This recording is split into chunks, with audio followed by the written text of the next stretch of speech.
Hey guys, Navin out on No Limit Hold'em playing Run It Back Up, cash down to a little under $50, and we're playing $5 heads up sit and go. The nice thing about playing these super micros is that you can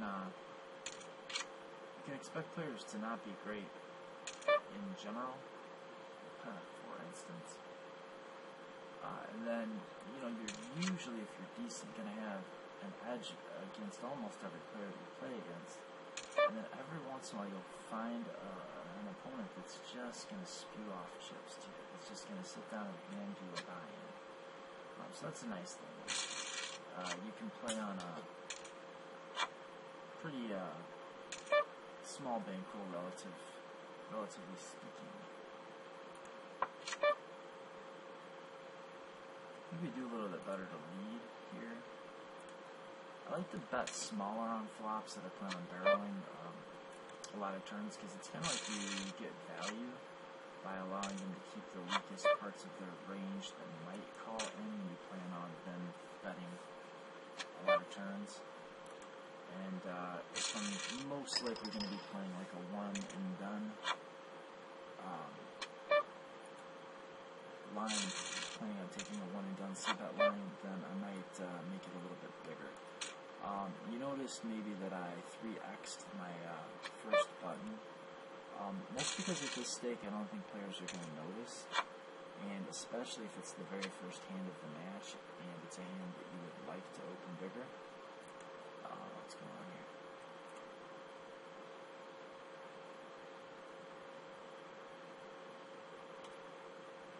Might this good? I believe that was this good. Weird.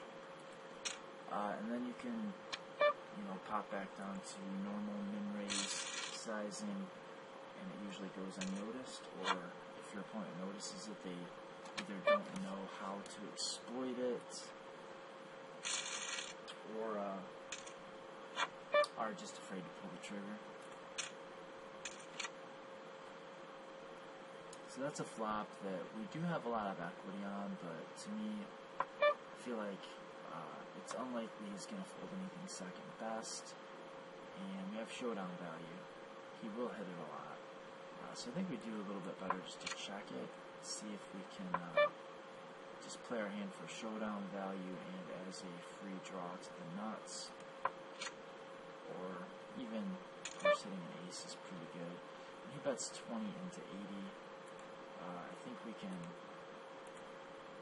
basically click it back and get a nice $50 bet paid off in an $80 pot most of the time. Usually that little blocking bet means they have something that they didn't want to check and call, and they didn't want to check and fold, so they make a small bet hoping that it will discourage you from making a bigger bet. Yeah, there it is, the weak ace.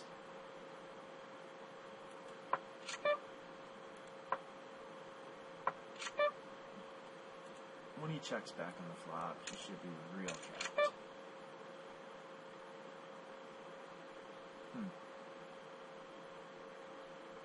I think this is a good spot to bet fold.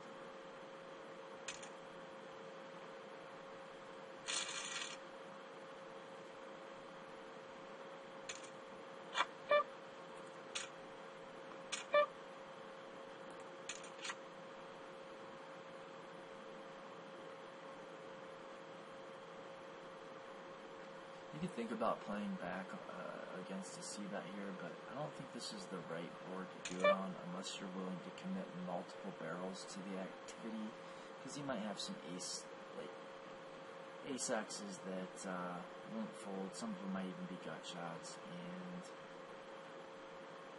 I don't like to get into the habit of setting up multi-street bluffs without any real equity, but I also don't think I'm going to fold two overcards giving 7 to 1. So.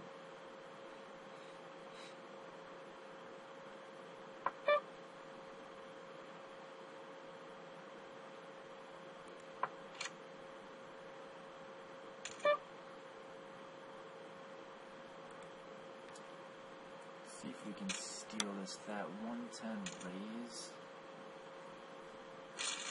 Huh. Interesting. So he min 3-bet me with ace king.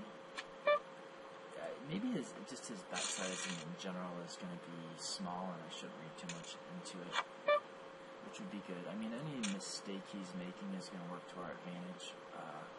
We don't necessarily have to exploit the mistakes he's making. If he's making big mistakes, like fundamental bet sizing mistakes, it's sort of like he's going to exploit himself. He's just not going to get as much value as he ought to from his big hands, and he won't have as much fold equity as he would like to generate with his bluffs and single bluffs. I think normally I would at least contemplate a check raise here, but just the fact that his bet sizing is more like standard makes me a little leery, like he may actually have it this time. I think I'm happy just to check and hope he checks back, and I win. Would be the other thing I hope. Wow, he's really playing weak and scared, so he's not making thin value bets or raises, but he did use a bigger sizing when he had a legitimate hand.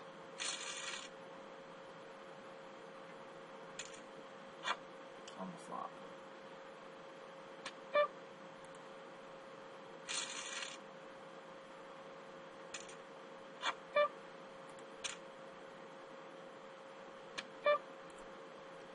He's not exactly sitting down and just giving us a buy-in, but I think it's pretty close to that. He's playing pretty bad.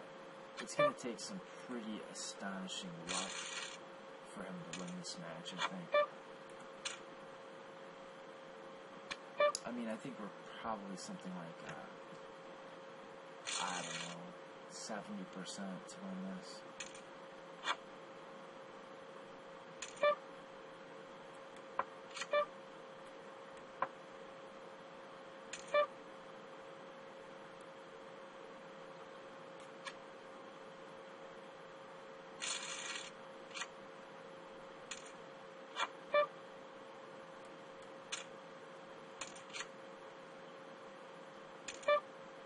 That's what you call a bad flop. Given the 5-to-1 price we're getting against his donk bet, that could very easily be like a pair of eights or some kind of draw. I think I'm pretty content to call and take a look at a turn. And again, pair plus gut shot. Pretty happy to take the 7-to-1 price.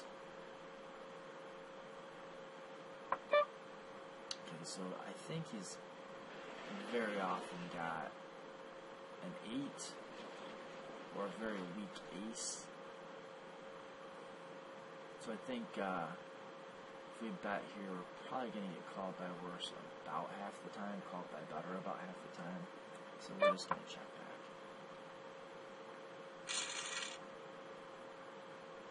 That kind of makes sense too. I mean, it doesn't make sense. The line was terrible for pretty much whatever he had, but it should have been in my analysis, and that should have maybe led me to actually making a small river wager. And I may or may not have had a couple of drinks. Allegedly. I think he'll play pretty check foldy against my c-bets because he's shown that he's donk betting withdraws, and I think it seems like he's donk betting with like small pieces of the board. So if he's donk betting draws and donk betting small pieces, then when he checks, what does he have? Probably not much.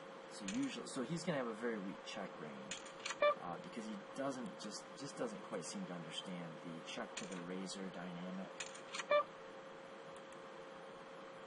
He can have a lot of second best hands that are just going to be utterly inelastic, that are just either going to call or they're going to fold. So I think it makes a lot of sense to jam here.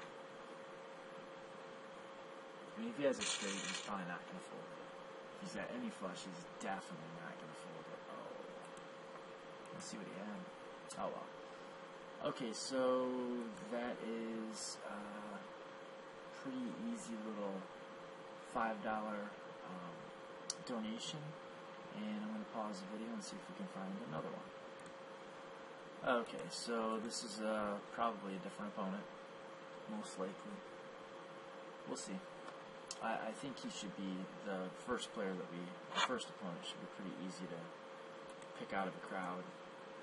So if we're playing against him again, we'll know it's him, he won't know it's us, so that's another little edge we could garner. We can call 6-4 offsuit against the min raise. And now this could very easily be the same guy. I think I'm just going to take the price of my gut shot. I'm tempted to check raise and then barrel a ton, but if he's going to give me a stellar price to just draw, I think I'm just going to draw.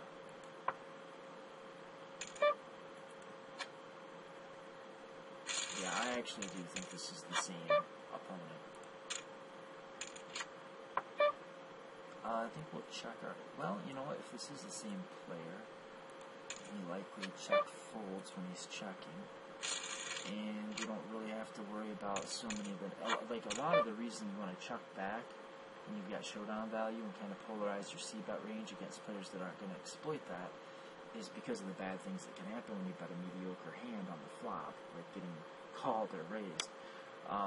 But if we have a pretty good suspicion that when our opponent checks, he's checking to fold, then it gives us more incentive to bet and just fold out our opponent's equity when we don't have very robust showdown value. Yeah, this is for sure the same player. Second pair, a ton of backdoor draws, 5-1. I don't think I need to go too far into the explanation of why we would call it here. It's getting a little sketchier, but I think he still has enough draws in his range, and maybe even like pairs of fours, and we still have enough equity in the form of just banking trips or 2 pair outs that will go ahead and take the 7-1, and sometimes he'll just check fold the river. Okay, now 9-1, this is a little dicier, and the question just becomes, does he have enough busted draws, and will he bet a 4 often enough to make this a call? And I think the fact that he did donk the flop, it's more likely to be a pair of 4s or a draw than it would be if he checked and called. And so I think I will take the 9-1. And he does indeed have a 4. So if he played that in any reasonable way, or even made a reasonable bet sizing at any point, he would have won that pot that he lost.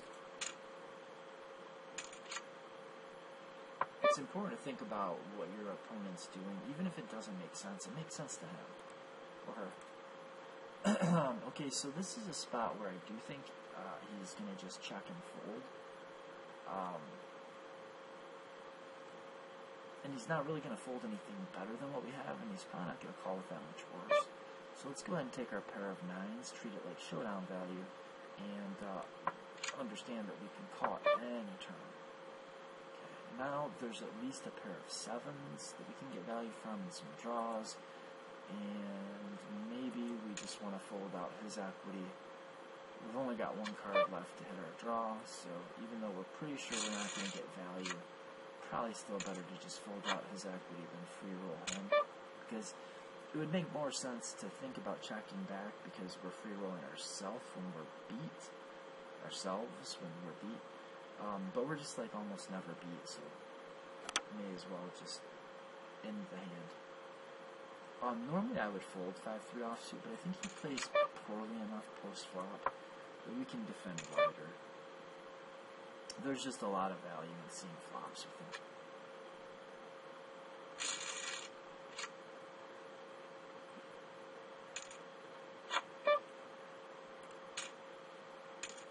And Jack 3 is a hand that I will sometimes fold. Okay, so we actually have 2 overcards to the bottom pair, and I think bottom pair represents at least, my fear here is that when he donks, some of his range is going to be draws that will include a jack, that will have us dominated. Maybe we just take this one off. If I had the jack of spades, I'm calling. I mean, it's that close.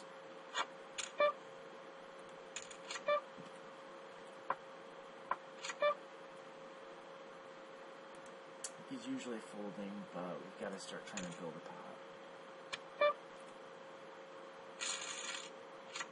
I mean, he's not been very bluffy, so even checking to induce a bluff doesn't seem that great. So let's take the draw. We've got 9, 10, jack, 4 to the flush, 4 to a pretty good flush, and an overcard to top pair, 2 overcards to the bottom pair, which you could certainly have. Now we've got a really monster draw.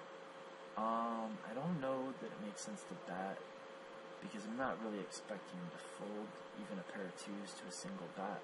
So unless we're going to bet flop and then bluff turn, or rivers, I'm sorry, bet turns and bluff rivers, I think we just may as well take the free card.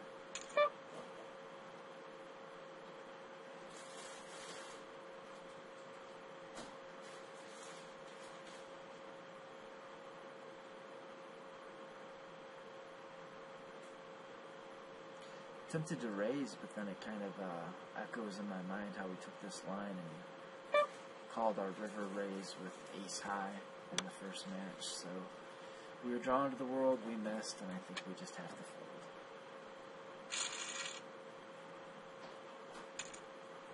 Even a lot of the draws he could have that bricked off, like queen jack, is going to beat us.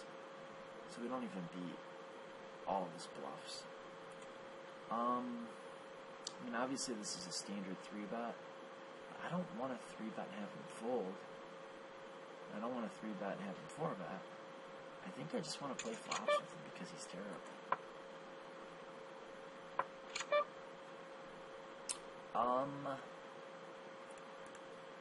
Can we get value from anything? I don't think he has anything. He could have a queen that he just ran into.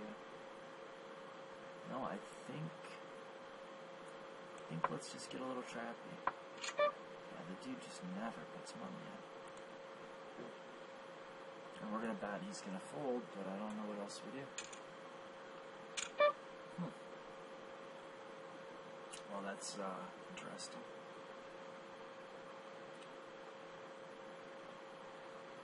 I guess we just call, and we're obviously not folding. You know, it'd be, I mean, we block the nuts. What a weird line. He could definitely have trip queens. He does have trip queens. I missed a bet for sure. That sucks. Gotta go with your reads, guys.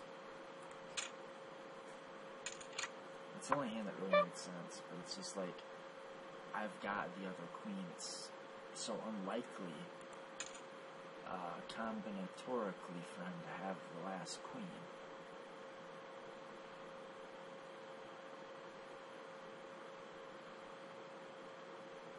Again, when he's donking, like bottom pair donking, second pair donking draws, it doesn't leave him a lot to check and call with.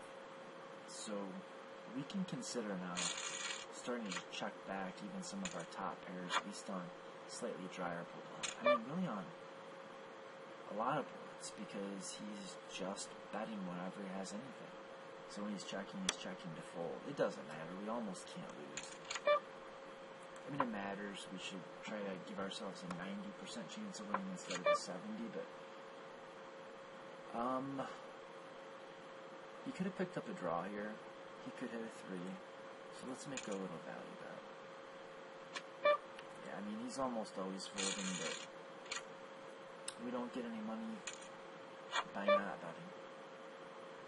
Again, we're not inducing any plays. Hey, are you taking a while on purpose? I'm sorry. I don't want to change the way he's playing. I'm not gonna tell him he's being recorded. He's playing so bad. I don't want to tap on the fish tank. Just gonna apologize and say I will speed it up.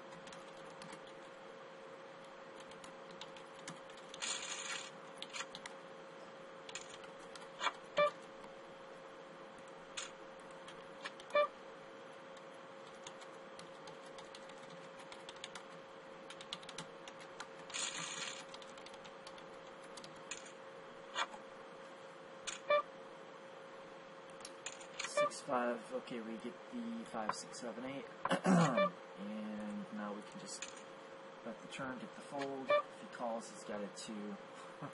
It's pretty much that simple.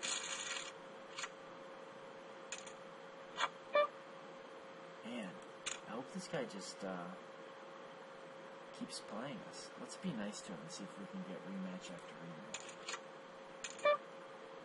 Okay, he leads. We've got nut flush draw with 2 overcards. Let's just call. And kind of the same thing on the turn. And we're really just bluff catching, but we're getting a huge price, and he could be doing some kind of weird accidental range merge with like a pair of 8s, which is exactly what he's doing. Wow. If he gives me a 3rd match, I think I'll introduce myself, and see if I can get a 3rd match. Let's see. I guess we 3-bet and not jam somehow. And if he calls here, there's going to be... Alright, that'll work. He's got a very... 15%...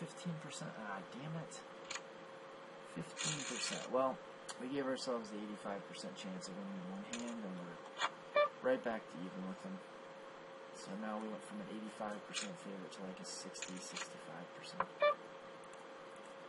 Should be checking to fold. Oh, he threw us a curveball. What's going on? I'm guessing some kind of trap with like a 7, right? What else could it be? We just have to fold this one.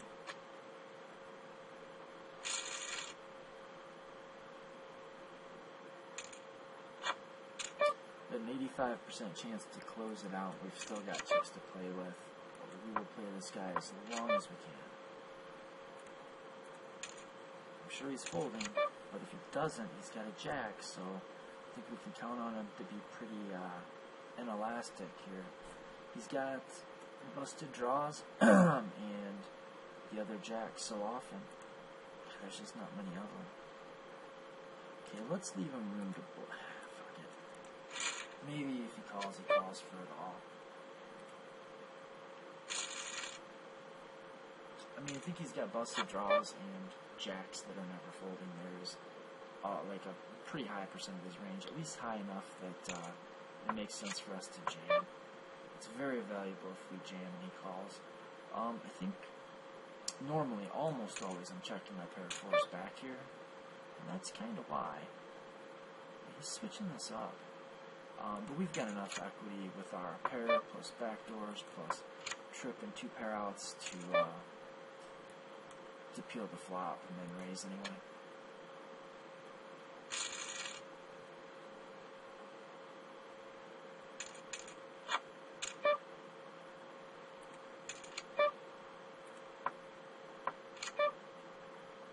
See if we can induce a bluff. He's getting a little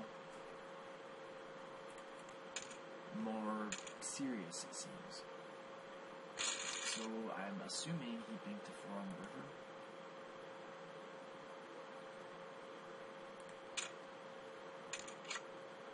He did indeed bank a 4 on the river. I mean, he may as well just have his hand face up. And as a consequence of that, we got it in 85% favor. But you still lose those, sadly, 15% of the time.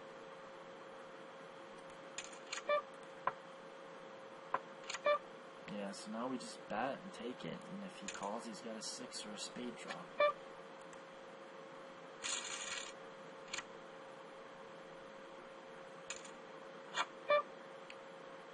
Should have been doing a video on hand reading. This would have made for a very good hand reading video. I think our pair of 7s is probably robust enough just to try to get it to showdown. When the king and the ace come. Yeah, let's lay this down. It's 4 diamonds, 2 more overcards.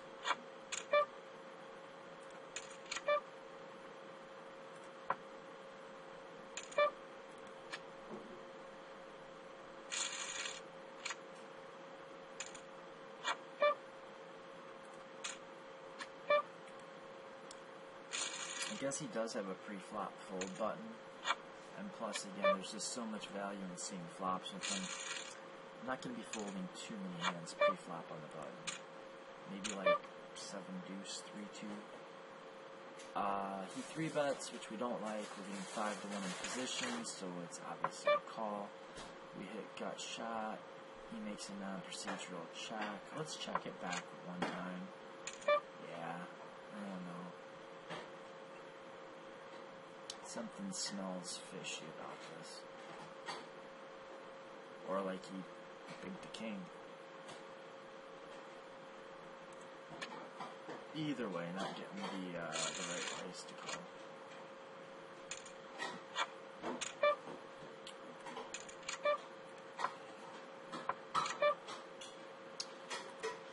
Well, he should fold unless he hit a 9, in which case we've got tons of outs. Holy cow. What does that mean?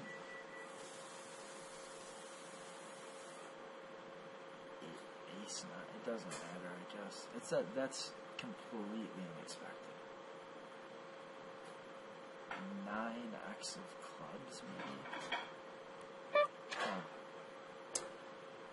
Weird. Maybe every once in a while he's going to randomly lose his mind and shove. Yeah, 8-2 offsuit's going to be one of those few hands. How awful if I actually lose this match. He gifted it to me, but the poker gods had other plans. Yeah, not good.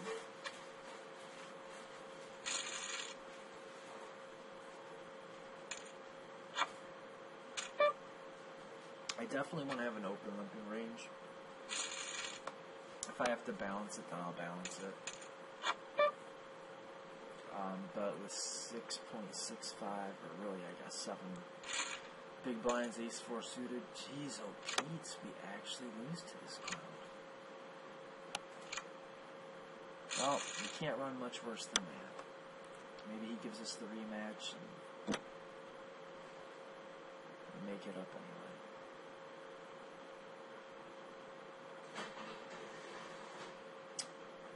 Well, we got it in with 85% lost, and we're still even, and still somehow managed to lose.